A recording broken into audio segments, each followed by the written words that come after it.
All right, let's get right into it. So, picture this. You're high up in the misty cloud forest of Costa Rica and Panama, and there you find this orchid. And it has a pretty dark secret. I mean, to us, it looks beautiful, right? Kinda alien even. But for one very specific creature, it's a completely irresistible lie. It's a trap, set with probably the most powerful lure in all of nature. You see, this flower, it just plays by a whole different set of rules. Most plants, they offer a fair trade, a little sip of sweet nectar in exchange for some pollination work. But this orchid, Telipogon cruentilabrum, nope. It's a thief. It offers absolutely nothing in return. It's basically mastered this long-running evolutionary con. And that's the big mystery we're going to unpack. How on earth does a flower learn to lie so well? I mean, how did it perfect this incredible multi-layered deception? What's the endgame here, and who is the poor, unsuspecting victim? Let's break down this heist piece by piece. Okay, so to really get the con, first we've got to deconstruct the disguise. And the very first layer of this whole thing, it's all physical. It's a visual trick that really messes with your perception. I mean, just look at this. The most striking thing about it, and actually the reason it gets its scientific name, cruentilabrum, is that deep, visceral red mark right on its lip. It honestly looks like a fresh wound, something really morbid and just out of place on such a delicate flower. But here's the first big twist. What looks like gore to us is actually a powerful, totally irresistible signal to its one and only target, the male tachinid fly. Yeah, he doesn't see a wound at all. He sees the promise of a mate. And this is where perception gets so fascinating, right? To our eyes, that red is just morbid. But to a fly, whose vision is tuned to totally different wavelengths, it's a massive, high-contrast billboard screaming, "Mate here." It's just a brilliant reminder that in nature, beauty isn't some universal concept. It's a tool, a functional tool for survival. And believe it or not, the disguise goes way deeper than just color.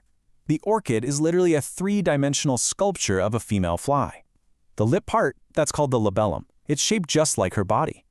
And those tiny little hairs, the colli, they mimic the exact texture and bristles a male would expect to feel. Then you've got the central column, which acts as a surrogate torso for him to grab onto. It is a complete, and I mean complete, tactile illusion. But think about it. You're in a dense, foggy cloud forest. A visual disguise isn't always going to cut it. The orchid needs a way to broadcast its signal, to really get the message out there. So it turns to something much more subtle and way more powerful: chemical warfare. So what it does is release this very specific type of chemical signal called an allomone. The easiest way to think about it is like a totally one-sided conversation. The signal is a huge win for the orchid, but for the fly on the receiving end, it's just a manipulative trick with absolutely zero reward. Yeah. To put it bluntly, the orchid is a chemical forger. It has actually evolved to produce these compounds that are a near-perfect copy, plagiarism really, of the sex pheromones that a female tachinid fly releases. It has literally stolen her signature scent to lure in males from all over the forest. And you've got to understand, this has to be perfect. One single molecule out of place, and the whole spell is broken. This creates this incredible, high-stakes biological arms race. As some flies start to evolve to detect the fake, the orchids have to constantly refine their perfume just to keep up. And that constant pressure? That's exactly why we see so many different species of Telipogon. Each one has become hyper-specialized for one particular kind of fly. So, the stage is set. The visual lure is out there. That irresistible chemical signal is floating through the air. Now, let's watch how this all plays out. This is the climax, the moment the heist finally pays off for the orchid. Okay, here he comes. The fly is guided by that scent, and he just zeroes in on that blood-red target.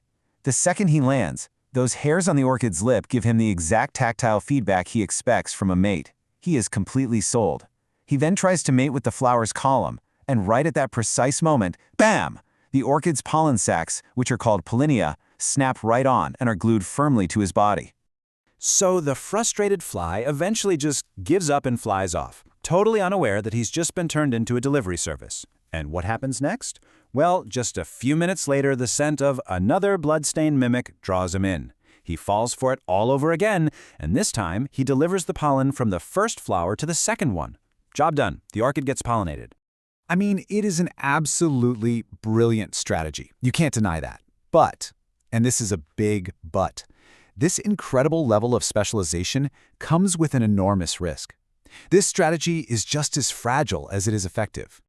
There's actually a term for this. It's called the danger of the single link, and the Bloodstained Mimic is the poster child for it. It has tied its entire existence, its entire future, to the fate of just one single species of fly. Its survival is completely out of its own hands now. One. Just one. That's it. That's the number of pollinators this orchid has. There is no plan B. So if that one species of fly disappears, maybe from habitat loss or climate change, the orchid disappears right along with it. End of story. And this really brings home the massive gamble the orchid has made. Think about it. By not making nectar, it saves a ton of energy. But it takes every bit of that saved energy and reinvests it into making those complex red pigments, those perfectly crafted hairs, and those incredibly specific chemical scents. When you look at its energy budget, the reality is just stark.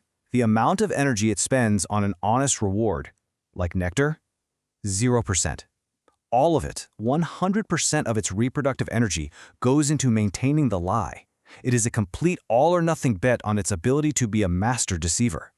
Ultimately, what this strange, beautiful flower does is force us to confront a really profound biological truth. It just completely challenges our very human ideas about what's good or right in the natural world. And this really brings us to the main takeaway. Evolution doesn't care about morality. It doesn't reward honesty. It just rewards what works. And for the bloodstained mimic, lying works perfectly. In the cold, hard math of survival, deception is just as valid a strategy as the honest cooperation we see in other flowers. So I'll leave you with this to think about. We look at it and see a bloodstain. The fly looks and sees a mate. We see a lie, nature sees a success. It makes you wonder, in this grand, indifferent theater of survival, maybe deception isn't some kind of moral flaw. Maybe it's just another form of brutal, functional beauty,